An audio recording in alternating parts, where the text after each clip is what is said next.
I hope you're having a great day. Well, today I want to talk about intermittent fasting, and like anything, too much in excess is bad for us. We have so many people who come to us who have done fasting the wrong way and they suffer from extreme deficiencies. A lot of them are suffering from dehydration and so many other issues. So like I always say, it's very easy for our world and society today to take things and make it into a fad. That's because, all of us behave like puppets. We are constantly controlled by what society is saying, what social media is telling us to do. So if everyone's fasting for 16 hours, everyone starts following a 16-hour fast without even questioning the logic of why 16, why not 15, why not 18, why not 12? So we have this puppet mentality where we're constantly controlled because we don't have a mind of our own. Most people don't have a mind of their own. They're constantly following, waiting for someone to say something that sounds good, and we start doing it. But that puppet mentality comes with consequences because everyone's body is different. Everyone's life is different. The amount of energy you spend in a day, the amount of activity you have in a day, the requirement, the nutritional and calorific requirement for your body will be different from everyone around you. So we cannot put ourselves into a framework, especially when it comes to your health, and say, let me follow this because everyone's doing this. We will have consequences. It may work for some people and it may cause harm for some people. Now, the first rule of intermittent fasting that we see that people are going wrong, they're using it as a tool to compensate a poor lifestyle. You need to understand that your body has a memory of what time to expect food, what time you eat, what time to sleep, and what time to wake up. You cannot decide to start intermittent fasting at 2 a.m. in the morning or at midnight just because you had a late night meal or you partied and now you think I'll compensate that by fasting for a longer period of time. You're only fooling yourself. Yes, of course, you may lose a little weight because, of course, you're skipping one whole meal and your total calories in the day are lesser, but you're highly deprived of nutrition. You're creating a more acidic body. We need to understand that fasting works best in a cycle that is aligned with nature. So if you decide to start fasting at 10 a.m. every night, that is the time that you should fast every single day. Your body doesn't know and care about your schedule. So if you've been fasting at 10 o'clock and all of a sudden you start taking it to 2 a.m. in the morning, between 10 and 2, your body goes into stress mode because it's expecting food at 10 o'clock because of the cycle that you've built. But you don't give it food, and it's waiting for food, but you don't feed it.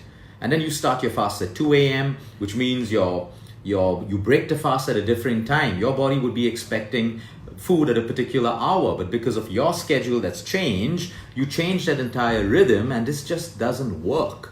Human beings have to understand that we revolve around the cycles of nature, and that's called the circadian rhythm. If our circadian rhythm is aligned with our biological clock, it doesn't matter how busy you are and who you are, your body still requires food at the same time, it requires sleep at the same time, and everything else.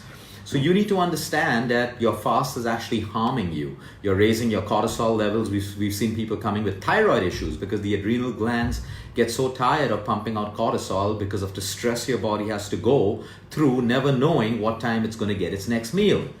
Okay? So some days, some people fast 15, 16, and they read an article about someone who's done a 24-hour fast, and they start following that without understanding your requirements. You may not need a 24-hour fast. You may not need 18 hours. You may just need 12 hours or 14 or 15 hours. You need to decide the time according to your body.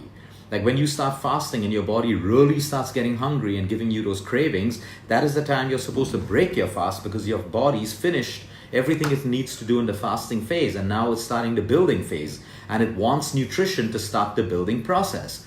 It wants it, but you don't give it because you're trying to compete with everyone's hours around you. So the body goes into stress mode. It goes into survival mode, which means everything changes. Your immune system, your blood sugar levels, your cholesterol, everything gets adjusted to survival mode of the human body, which is your flight and fight response, which is your sympathetic nervous system. So we keep pushing our bodies by changing and challenging the cycles of nature. The most simplest fast to do is having an early dinner and waking up next morning 12 to 14 or 16 hours, breaking it. Because you're fasting within the circadian rhythm of the body, which means you're fasting at a time that your body really doesn't need food. Your body does all these functions in those 12 hours, not according to the time you decide to fast. Your body doesn't run its functions according to the time you decide to start your fast. The second thing is you don't have to fast every day. Go back to evolution. Fasting came from the feast and famine. Okay, when there was food, people really ate food. When there was no food, their bodies had the mechanism to fast. We don't have that situation today. You don't have to fast every day. If you made it a system of life, and that's why we go back to the right way of fasting. Have an early dinner, you automatically accumulate 12 hours, break your fast. You don't have to do it every day. Doing a 24-hour fast maybe twice a month or once a month may be great for you depending on how toxic you are in terms of toxins in your body, your lifestyle, how much you travel and everything else. But you don't need to fast every single day. These long 16, 18, 19, 20 people say, I feel great. You feel great because you will automatically feel great because you're eating lesser food. Anyone overeating will not feel good. So when you actually come down to your actual calorific value, you will feel good. So we need to understand that we're pushing ourselves into systems and extremes which are not necessary. Have an early dinner, 12 hours later or 13 or 14 hours later, break it. Your body has sufficient time to give you every result, not just weight loss, but your immune system, that glow in your face, your energy levels, a suppression in your appetite for sugar, junk, all of that stuff, and caffeine as well. That's because you're aligning your fasting period with the circadian rhythm of nature and your biological clock. The fourth thing, please understand, fasting is fasting. Okay, fasting means you abstain from food. Okay, if you are fasting with coffee, yes, it's an easier way. You'll have more energy levels. I think anyone can fast with coffee. It's the easiest thing to do. But the amount of cases we have with people who have depleted their stomach acid levels, their ulcers, mucosal lining depleted, because it is common sense to understand that your body is fasting, it's clean, and you put a cup of coffee which is highly acidic and a stimulant into a body that is cleaning itself. It doesn't make sense. If you can't fast, don't do it, but don't do it the wrong way. Don't do it the wrong way, okay? That is the Western way of fasting where they need coffee because anyway, most people over there need to start their day off with coffee, which is the similar thing hitting India right now. So don't fast if you need your coffee, but do it the right way. You are not fasting if you have coffee, period. You are not fasting if you have coffee. So please learn to do things the right way. And that's why if you want your coffee in the morning, start having early dinner, wake up in the morning, break your fast 12 hours, enjoy a cup of coffee and your breakfast and start your day without complication. But there are so many people trying to fool themselves. They come and say, hey, look, I've been fasting for like 3 days on fruits. That's not a fast. That is absolutely not a fast. I'm fasting on milk. That's not a fast. You need to shut down your digestive system for fasting to work the right way for you if you are trying to derive all the benefits of really good fasting. So please make sure you don't do coffee during your fast because you are not fasting. You are fooling yourself. Yep, you lose weight because you have a calorie deficit created in your system. But most people, and the people who get the best benefits from fast with the right intention, to clean up their systems, reduce inflammation, give their digestive systems a break, and then their body works for them. To lose weight, put that glow on their face, boost their immunity, improve their sleep quality, and so many other beautiful things that come up, right from arthritis, inflammation coming down, pain and swellings coming down. It's insane. But you put a stimulant in your body, you've restarted everything, your adrenal glands are chugging out cortisol and adrenaline and all of that stuff because you've activated those glands in your body. You're no longer fasting. So no matter what you read and what you see, sometimes use common sense. If I'm fasting, my digestive system and body is supposed to be clean. I'm not supposed to put anything into my system. So if you're addicted to coffee and you can't do it, don't fast. Or like I said, start early, finish early, and enjoy your coffee. But don't do it the wrong way and fool yourself and harm yourself by doing these things. And then you console yourself by saying, everyone's doing it. You're not everyone. Everyone on social media doesn't show you what they're going through. They're not showing you the state of their kidney, their liver, the amount of acidity they have, how many antacids they're popping. I know people who intermittent fast and take 3 to 4 antacids in the fasting period because they're getting acidic. You're not fasting. You're putting antacids into a body which is empty. It doesn't work that way. So do it the right way. Start off with 10 hours. Start off with 8 hours. Start off with, build it to 9. Build it to 10. Build it to 12. Let it become a lifestyle. You can fast 3 days a week. You can fast 7 days a week. You can fast 1 day a week. What suits you? What makes you feel good? What gives you the best results? But the first thing for fasting to work is it must be aligned with the cycles of nature. Don't change your fasting timings every day. If you can't fast tonight, but still respect your body, eat at the same times, and don't fast the next day. Fast the day after that. But don't think that different cycles of fasting is really benefiting you. It doesn't work for your system at all, besides weight loss. So do it the right way, at the right time. Follow instructions during your fast. It is only water. There is no lemon water. There is no green tea. The rule of under 40 calories or 50 calories. Who made that rule? You don't put calories in your system when you're fasting.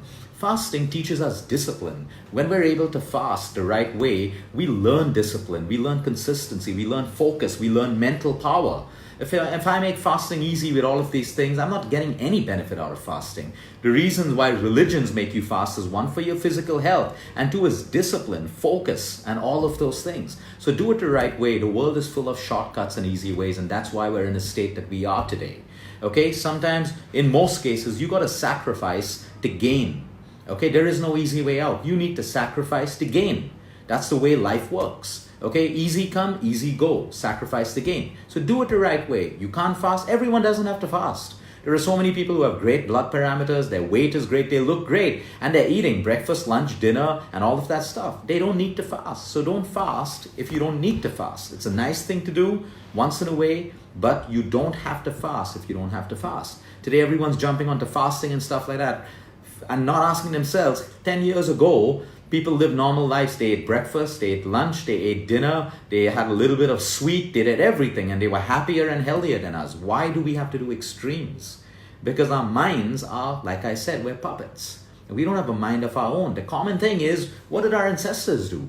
What did our parents do? They led simple lives. They were way happier than us, emotionally, physically healthier than us, better looks, better hair. Some of the hair that 70-year-old women have, like even the 20-year-olds and the 30-year-olds don't have that. Some of the bodies and the physiques and that strength that some of our senior men have. Even young kids and 20s and 30s, they don't even have that.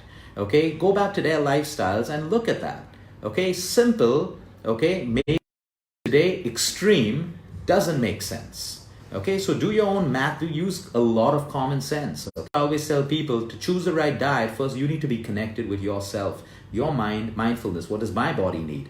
How much sleep do I need? What kind of sleep makes me feel good? How much of activity do I need? Am I getting injured, not injured, recovering enough? What kind of food makes me feel good, energetic, and maintain my weight? And what is the state of emotions in my mind? Okay, only your body can design the best diet for you. Not your friends around you, not what you see on social media or nothing like that. Be mindful and don't be a puppet. Live your own life. Stop being controlled by what everyone else is doing around you. Have a great day, everyone. Until next time, eat smart, move more, sleep right.